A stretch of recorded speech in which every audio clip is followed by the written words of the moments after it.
চট্টগ্রামের লাইফলাইন খ্যাত port connecting সড়কটির Nimtala এলাকায় একদিকে এলিভেটেড এক্সপ্রেসওয়ের র্যাম্পের কাজ করছে সিডিএ, অন্যদিকে সুয়েরেজ প্রকল্পের কাজ করছে ওয়াসা। আর এসব কাজের জন্য সড়কে চলছে খোঁড়াখুঁড়ি। চারদিকে বেষ্টনী দিয়ে সড়কের অর্ধেক অংশ চলছে এসব কাজ। বছরের পর বছর নগরীতে বিভিন্ন সংস্থার উন্নয়ন কাজের জেরে সড়কে চলাচলে চরম ভোগান্তি পোহাতে হচ্ছে নগরবাসীকে। গাড়ি কাইতে হয়ে যায় বা আমাদের একটা বল্টু ভেঙে যায়, স্পিন সেট ভেঙে যায়, টিফিন সেলে আঘাত আসে। দিনে আধা ঘন্টার দিনে 2 ঘন্টা লাগে। এখানে প্রতিনিয়ত গাড়ি উল্টে যায়।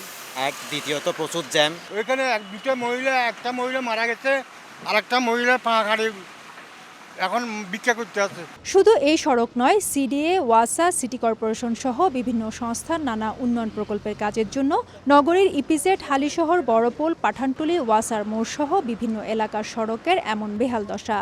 কাজ শেষে সড়কগুলো মেরামত করা হয় না ভালো করে, ফলে ক্ষতবিক্ষত অবস্থা রাস্তাগুলোর। এর সঙ্গে টানা বৃষ্টিতে সড়কের অবস্থা এখন নাজুক।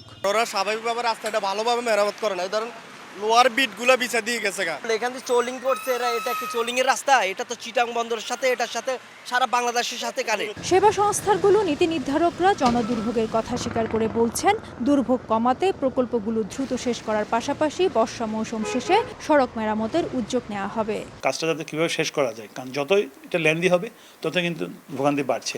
দ্রুত আমরা কিন্তু কাজটা শেষ করার চিন্তায় আছি এবং রাত দিন কাজ হচ্ছে। সামনে যে আমাদের ড্রাই সিজন আসবে, তখন এই রাস্তাগুলো সব আমাদের কোঅর্ডিনেশন কমিটির মিটিং এগুলো অলরেডি আলোচনা হয়েছে, সেইটা তারা করে ফেলবে, ওই কার্পেটিং করে ফেলবে। বন্দরনগরী চট্টগ্রামে চলা মেগা প্রকল্পগুলোর মধ্যে সিডিএর এলিভেটেড এক্সপ্রেসওয়ের কাজ শুরু হয় 2018 সালে, ওয়াসার পয়ঃনিষ্কাশন প্রকল্প 2022 সালে এবং জলাবদ্ধতার বিভিন্ন প্রকল্প চলছে প্রায় 1 দশক ধরে।